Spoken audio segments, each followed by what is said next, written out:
Yo, yo, yo, what it do, my people? It's your boy Mike Easy back with the real. You already know the deal, gang. And for this video right here, you already know we're gonna be speaking about GME, and I'm gonna sprinkle a little bit of AMC over the top, guys. But this video right here is about GME. They finally had their shareholders meeting today. It was scheduled for last Friday. System shut down, system overload. They couldn't keep up with everybody. I don't know how they let that happen. It could have been on purpose, could have been not their fault, but they rescheduled it to today, 6/17, and let me tell you, they finally delivered with it. Now, whether the information was good or bad, yet to be determined. We're gonna talk about that, but I'm gonna read the majority of the statement. I'm not gonna go over every single exact detail that was held in the shareholders meeting, but I'm gonna give you a rough draft, basically a summary of everything that went on during it, guys. Now, but before we go any further, you already know the drill. Hit that like, subscribe, and notification bell. That way you stay updated on all these videos, guys. You don't want to miss out on none of these things.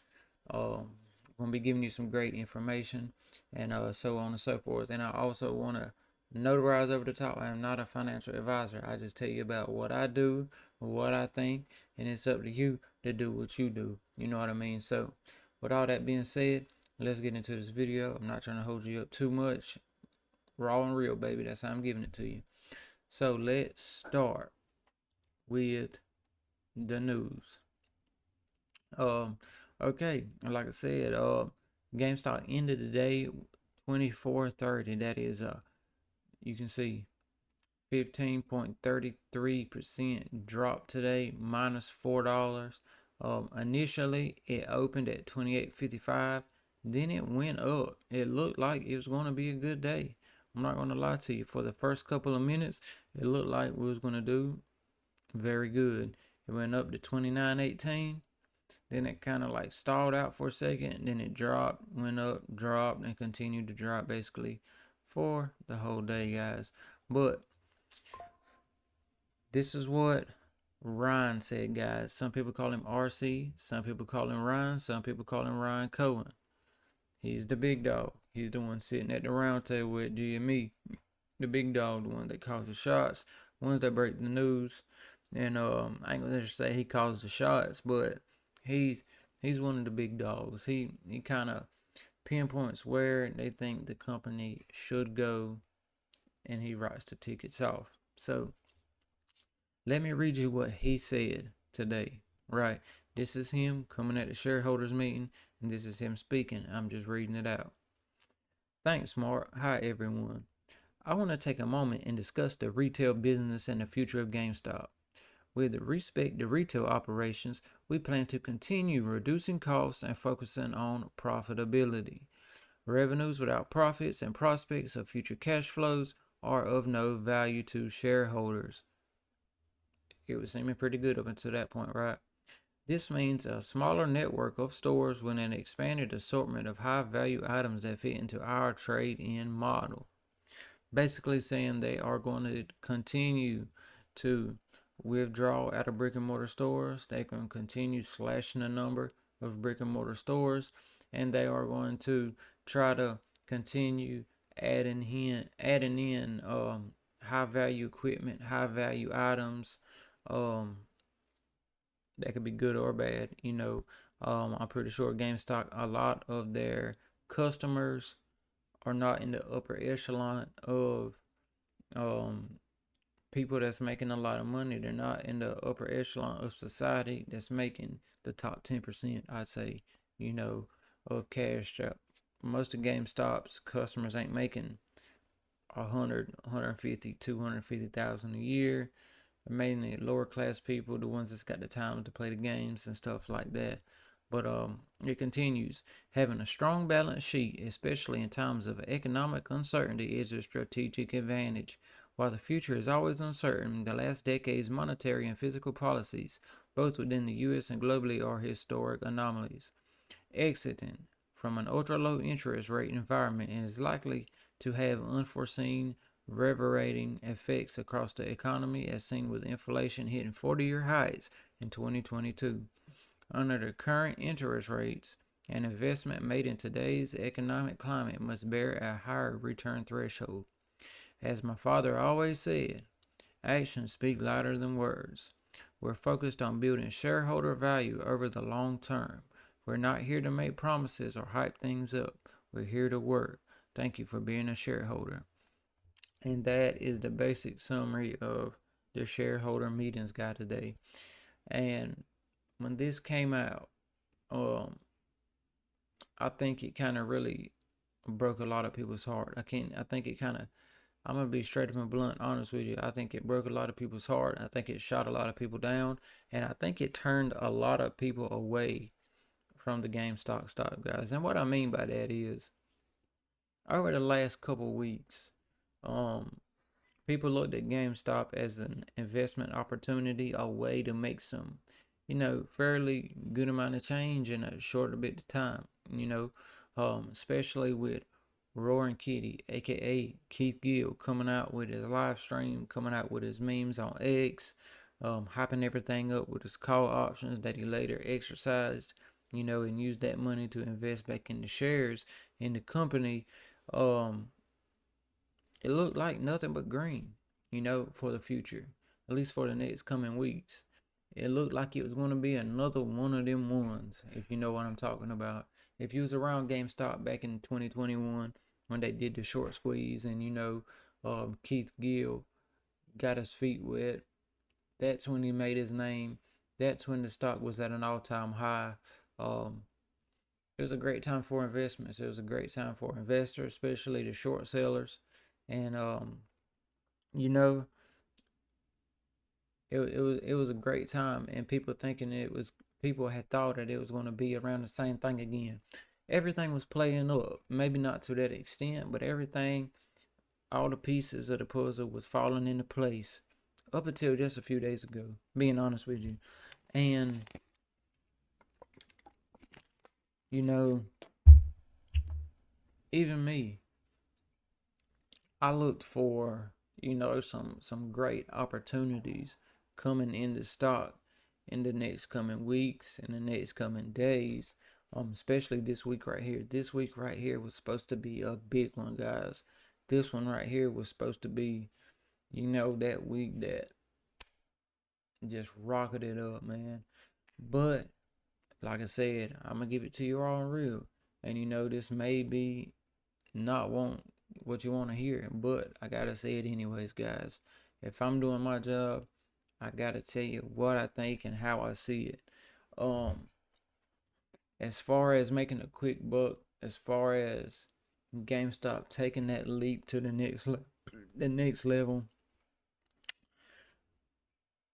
I don't think it's going to be happening anytime soon in the way that we thought it was going to happen with the presence of Keith Gill, aka Roaring Kitty, behind us, guys. We all basically had a plan, and it seems to me like GameStop caught wind of it, and they basically used us as investors to invest into their company to make a lot of money and just withdraw that money and basically use it to their monetary gain.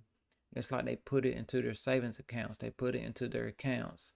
They said, yeah, we're going to let y'all run with this hype, make us this money, and we're going to put these shares out here. Because that's kind of what did it, man. Whenever they diluted the system with those 75 million shares, that kind of knocked, Keith out of his position, but it didn't really quite blow it out of the water, and if you remember back last week or so, it's been about a week or so, whenever they halted the whenever they halted the system, guys, whenever it was about to take that run, they knew exactly what they were doing. They knew exactly to halt the stop. They said, we are not going to let it happen like this. We are a failing business. We've lost money in each of the last quarters for the last year or two. And if we're going to be a company that survives the next 10, 20, 30 years, we got to start bringing in some cash. We got to do some things. We got to invest into the company. We got to come out with some new, different ways to make money, And I think that was the first step in them doing that. And do I think it's going to be the last time they do that? No, I don't. I expect them to try and sell some more shares in the near future. But I got one thing to say.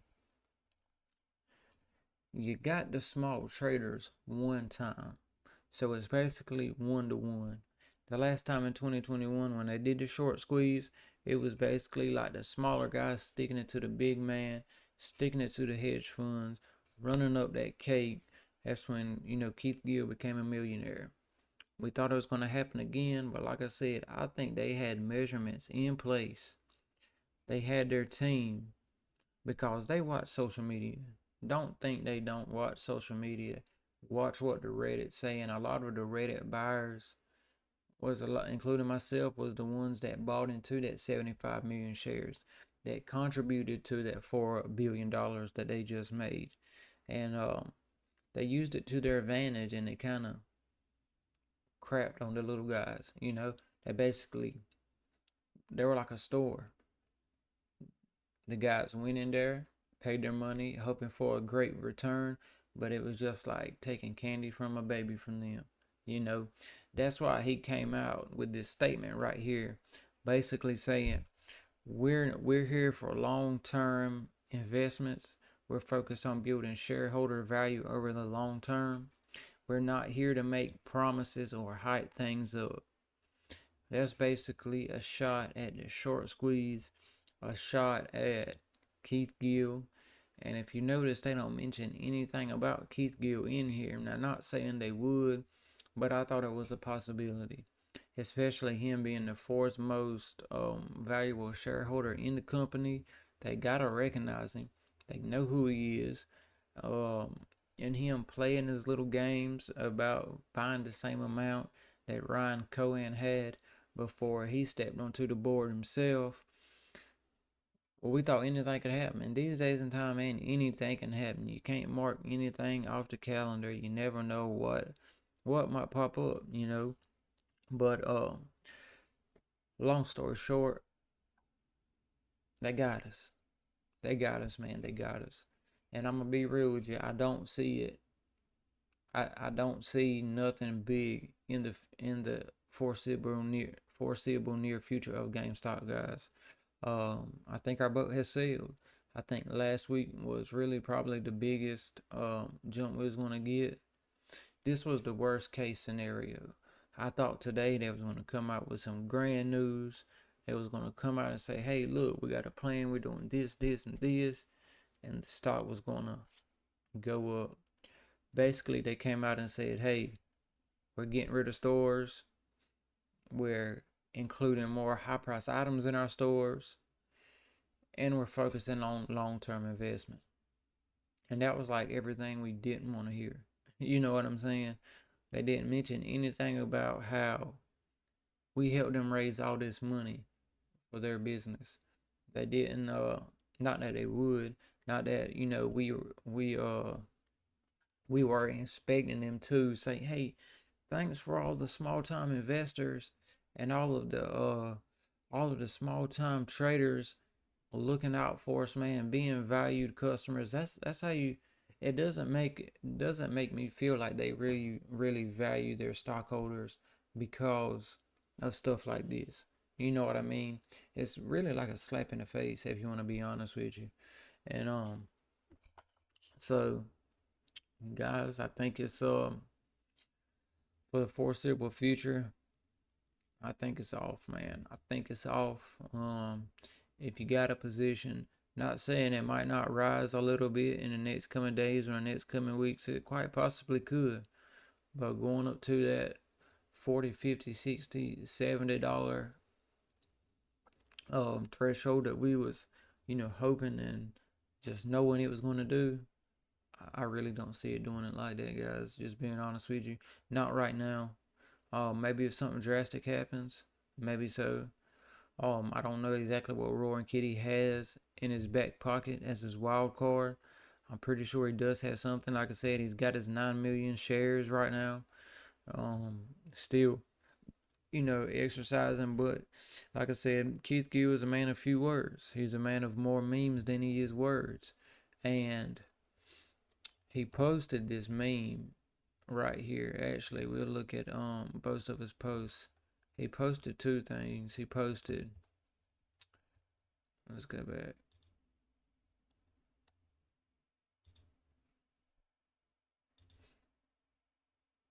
What is it?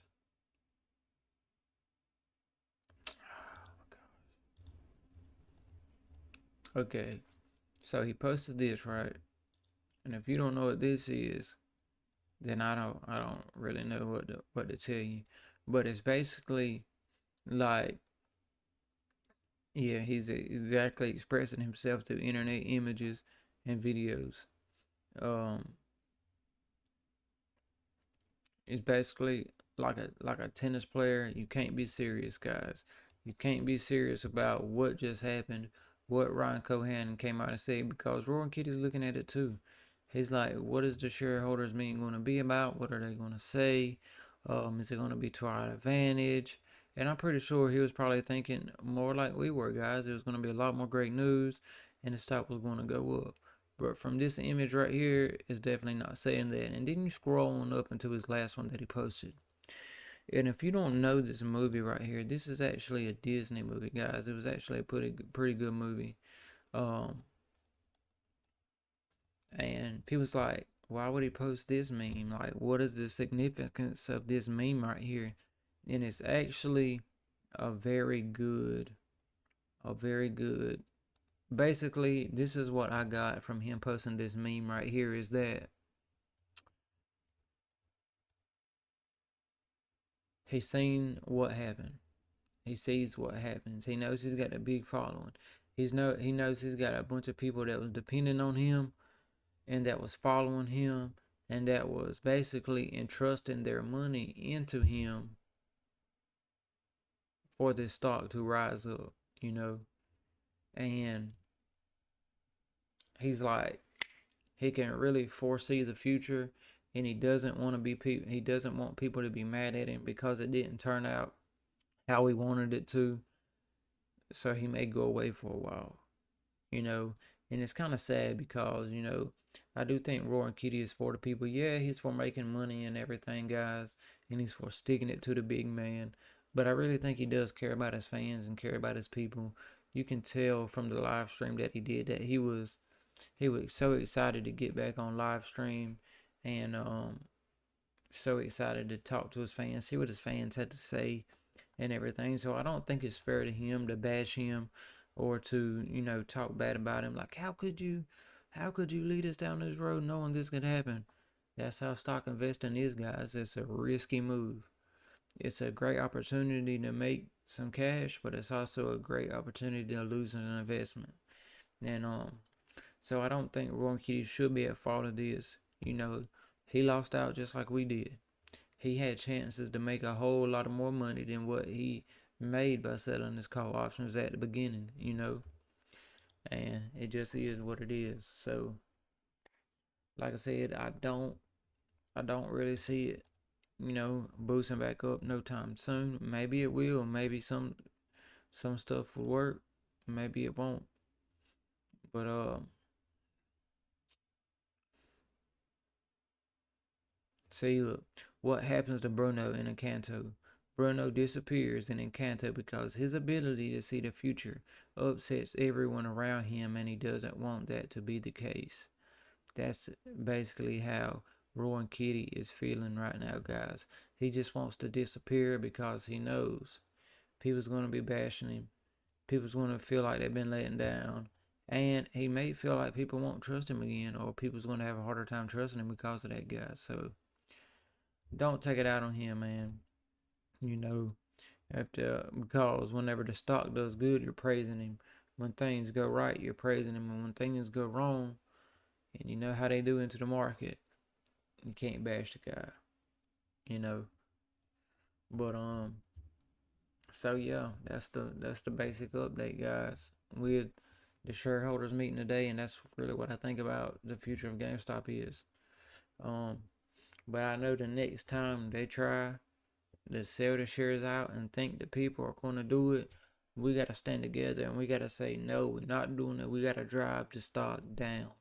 That's what we need to do. We need to come together and drive the stock down, guys. We'll boycott them if we got to. We'll boycott them and we'll make them wish and hope and pray that they didn't do what they did to us, man. Because if you feeling like I'm feeling, man, it's like a slap in the face. It's like they really don't care about us, man, and we made them, you know. So, but anyways, man, on the AMC, AMC, AMC, AMC had another day about like GME. Really didn't trade too good, but I think AMC has actually got a better chance of making some cash right here in the near future than AMC does. You know, and that's crazy to say, but AMC, you know, they just had that big movie. They just had that big movie coming out, and I think they got a couple more tricks up their sleeves. You know, they're trying to get back into the business, guys. They're trying to make revenue. They're trying to get into the box office with those big, big, big opening weekends. They're trying to invest more in the company. Like I was saying the other day, they have switched up management. They're trying to get it on the right track. They came up with a new system as far as their management is, and I'm thinking they're doing all the right things they need to do to actually grow their company and stay on track, man. Because you know Netflix and all stuff like that really killed the movies. Fire sticks, especially jailbroken fire sticks. Everybody in the hood got them, you know, and that really negates really the purpose of the movies, of having to go to the movies and watching a movie that comes out. Because if you have a jailbroken fire stick, all you have to do is just flip through 30 or 40 different channels until you find one that's good enough picture for you to watch, and boom, that just saved you the trip to the movies, the trip to buying food at the movies, and you can sit there and watch the brand new movie from the seat of your couch, you know. But yeah, man, I really think AMC is gonna. It ended the day at 489. It opened at 495. It went to what was the high for the day? I want to say the high for the day was like 520, 519. Or they saying it was 518. 518 was the high today. 518 was the high today, guys. Um, I'm looking forward to maybe push 6 coming up.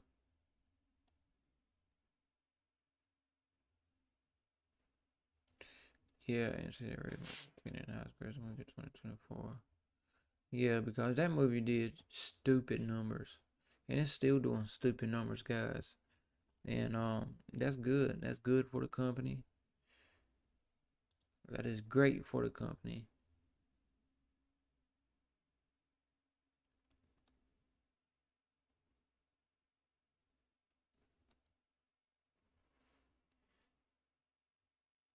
Mm-hmm.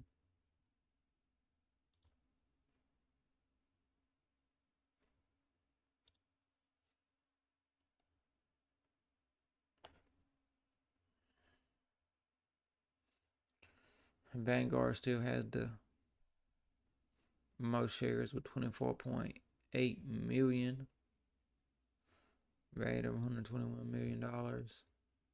BlackRock,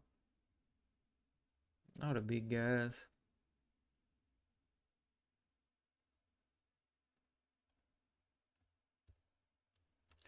But yeah, man, I can't give you an exact date on it, but I'm just saying it's a buy, guys. It's a buy. If you can get it a little bit lower, I mean, 489 right now is a price that you can buy that and make some profit. Um, may drop a little bit lower. You know, we may see it hit 450, but I do expect it to go up. And if it hits 6, if it hits 6, guys, um, take your profits This is what I would do. No, I'm just saying what I would do. If it hits 6, I'm taking my profits, and then I'm sitting back and I'm looking at it. I'm evaluating. I'm contemplating on doing my research, seeing what's going on. Um,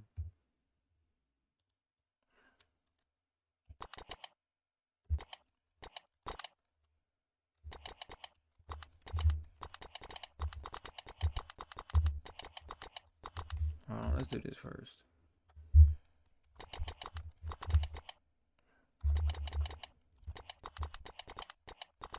Let's see if they still calling that number.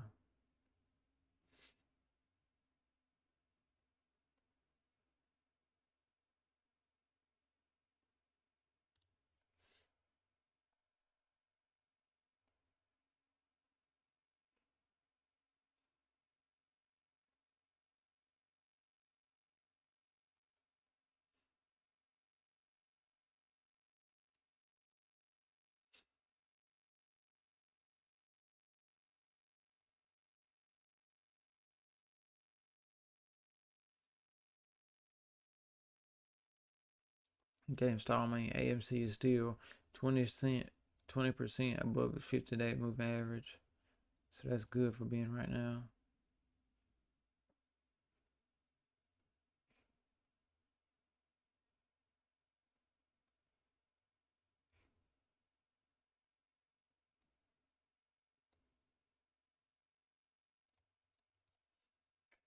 But yeah, like I said, I'm still holding my AMC. Let's see what it's going to do. See what kind of news it's going to pop up. And what else is going to happen in the foreseeable future, guys. And we'll stay on deck with it.